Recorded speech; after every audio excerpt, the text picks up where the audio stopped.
Okay, so the housing crisis, property market, and what it means for your business. I'm Chris Thompson. I'm marketing manager for Wellers. I'm actually based in our London office, and I commute up here quite a bit. And this all starts with a story. This is all about me and my colleague James Tillerson. He used to work in our London office. He still does, I should say. He used to live in London, and then it got to a stage where he moved out, and he was commuting a long way in. And we noticed that he was part of a growing trend of people, millennials, who were no longer able to afford property in the capital and commuting a long way in, okay? And people in the age range of 35 to 45. So what did we do? We saw he was part of a trend. We created a blog post about it on our website. And then this has been something that's been going on for a long time. And what we noticed just 2 weeks ago is that the capital's business leaders wrote a letter to the Evening Standard emphasising that this is a crisis and a threat to the prosperity of the capital. Having written that blog post, we then thought, well, what's going on in Oxford? Is Oxford following the capital's trend? And rather alarmingly, seeing this in the Daily Telegraph, we realised that actually Oxford isn't behind trend or on trend, Oxford's ahead. It's worse than the capital in terms of being unaffordable. Why? Because if you look at the average house price in Oxford versus the average salary, here on the right, you will notice that Oxford is at nearly 11 times as a ratio, which is truly frightening. What does that mean? That means that your average semi-detached house in Oxford will require an annual salary of £70,000 to afford the mortgage on it after a deposit of 10 to 15%. Now, those of you who are good at maths, if you take the top figure and divide it by the bottom figure, you get an average salary of £34,000, not even half of what's required for that mid-priced semi-detached house in this city. Then let's go and have a look at the comparison of those ratios, and what you'll see is that on this chart, Oxford is off the chart. It's nearly 11. London sits at 9.5, and the rest of the UK is at 5.1. Some of you who are old and grey enough like me will remember the times whereby you had to only borrow 3.5 times your average salary. That was the recommendation to purchase a property. Those are ideas that appear to be consigned to the annals of history. Okay, so if you're an employer, so what? Your employees, they don't need to purchase property. They can rent, no? That's the German model. Most people rent, only a handful own property in that country. However, if we look at this particular graph or map, you will see in the circled area Oxford City, and the point being that in terms of rent of a 2-bedroom house, Oxford is at the upper end of the scale, and rather worryingly, the surrounding counties are pretty high up there too. Let's break that down and we look at that average salary again. Turn it into a monthly gross income of about nearly £3,000. Take all the tax and national insurance out, and you get down to 2,200 almost. Rent at 900, and as a proportion of someone's take-home pay, that's over 40%. Right? That's quite significant, because then if you take in all their other costs of living, etc., it doesn't really leave them with very much cash with which to do that important thing called living. Okay? Bear in mind also that we spend over 50% of our waking hours at work. So effectively you're paying for a property whereby most of the time it's just a roof over your head and a cooker to do some food. How does Oxford compare in terms of rent in the rest of the country? On this one, thankfully, it's second, but only to London, and clearly rent as a proportion of income is higher than pretty much the rest of the country. So, property's unaffordable, rents are high. What about wages? Can wages catch up? If we look at this graph, it would appear not. Why? Wage growth has failed to keep up with inflation since the financial crisis, apart from the odd blip. Okay? If this is based on the CPI measure of inflation, the RPI measure makes the gap between the two even worse. And some of you will say, but hang on a minute, look at the end of that graph, I can see that wages have recovered, that they're going up. Well, actually, if you look carefully, you'll see that actually the wage growth is declining again. The Office for Budget Responsibility have revised down their wage growth for the next 10 years, citing productivity. And that's a big issue, because if we can't produce more per man-hour worked, how are we going to pay down the deficit? How are we going to pay off our national debt? How on earth are employers going to pay their employees more if they're not producing more? Okay? And likewise, how are employees going to achieve their aspirations of buying a property if they're not more knowledgeable, more skillful, and therefore more productive? So why? Why is it that Oxford has a particularly bad housing crisis? The issue comes down primarily to the greenbelt. Okay, so that which was designed in the 1930s in the UK to protect agriculture, forestry, and related outdoor activities has resulted in extreme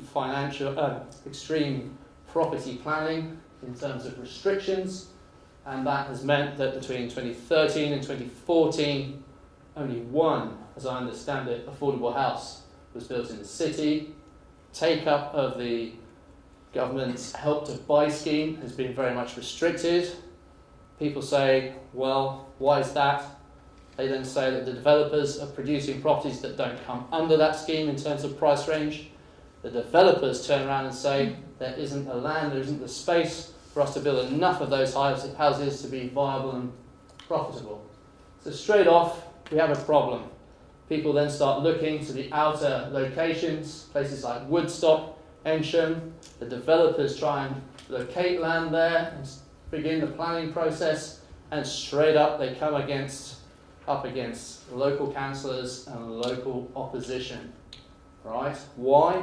Because these places are historical, they're quaint, people have bought property in there for exactly that reason, because they're such beautiful locations.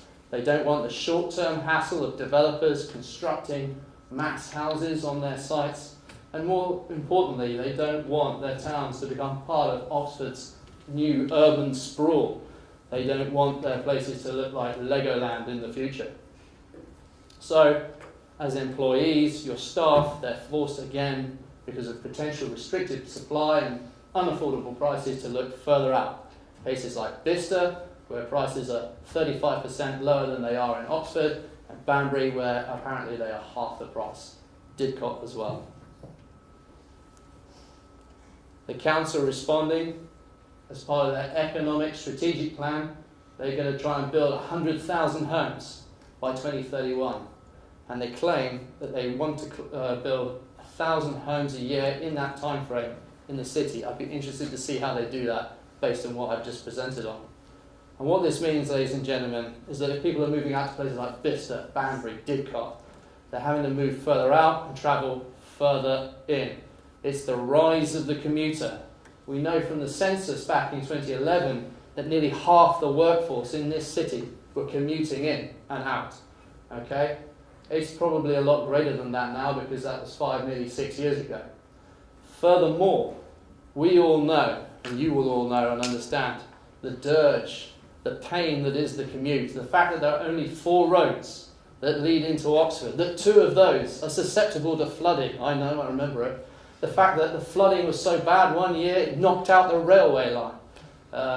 The fact that the Pear Tree roundabout at the moment, traffic is backed up left, right and centre, as per my tweet to Richard this morning. The fact that if I'm not screaming down the A40 at 7:15 in the morning, my journey time from London will be double what it should be, or could be, and that most of my journey will be taken up in that small space or distance of trying to get into this city. The council know it. You guys know it by the look of things, because they did a survey through Ipsos Mori with SME businesses, about 350 of them on the telephone. They talked about things like location, growth, and importantly recruitment. And on the last one, the barriers were cited as these things here, right? Purchasing a property. People have to move further out to purchase a property that might just be about be affordable. What does that do? That turns them into a commuter. The pain of commuting. And of course, the further you live out, the more you have to commute, the bigger the cost, the bigger the strain. Cost of living becomes an issue too. It's led to the leader of the council saying we're sitting on a catastrophe. He cited high-tech industries such as BMW, Mini, struggling as a result of all this to maintain their staff.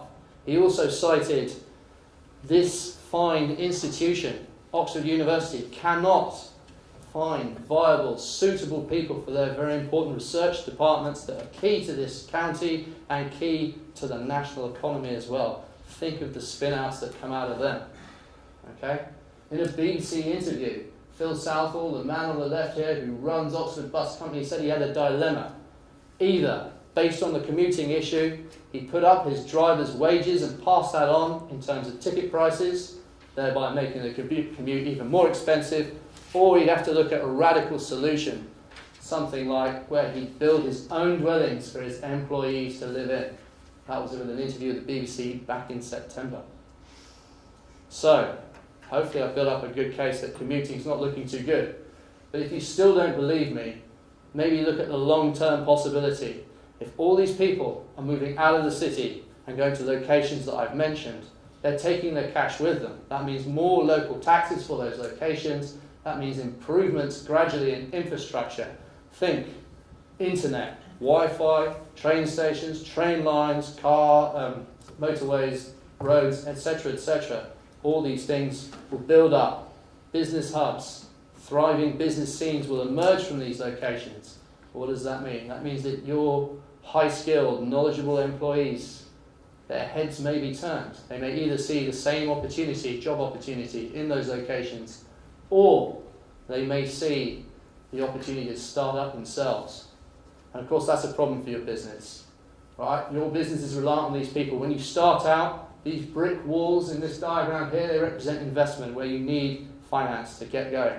As you get going at the start of that growth curve there for your SME, you may take an employee, but once you get to the stage of payback, where all your effort and investment pays back, you'll enter a phase of fast growth marked by the red arrow here. That's where you probably have to take on employees. You take on a lot more clients, customers, back office. You have to do that. Okay? What does that mean? It means that your business no longer becomes all about you. It becomes also about your employees. They manage the products, they manage the services, they enhance them, they deliver them.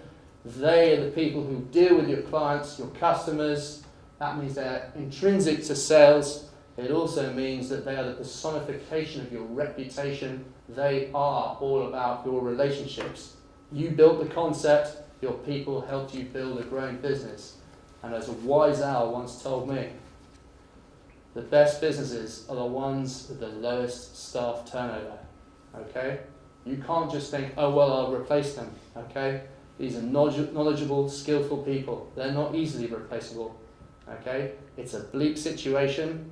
I've made it appear very bleak.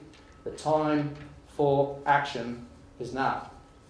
And on that front, I may appear like the Grim Reaper, the man who's the harbinger of bad news for all you people. However, the good news is that there are solutions. My colleague Christina Narocki will talk about the solutions you can implement in your company. We also have Patsy Dell, who's here from the council. Now obviously, it's always tempting to blame the politicians, but this is a multi-layered, complicated issue, so we might very much look forward to what she has to say in terms of council initiatives. And finally, Carter Jonas will also be giving their professional insights to these proceedings. I'm Chris Thompson. Thank you very much for listening. A big thank you to Richard as well for this opportunity and a great event.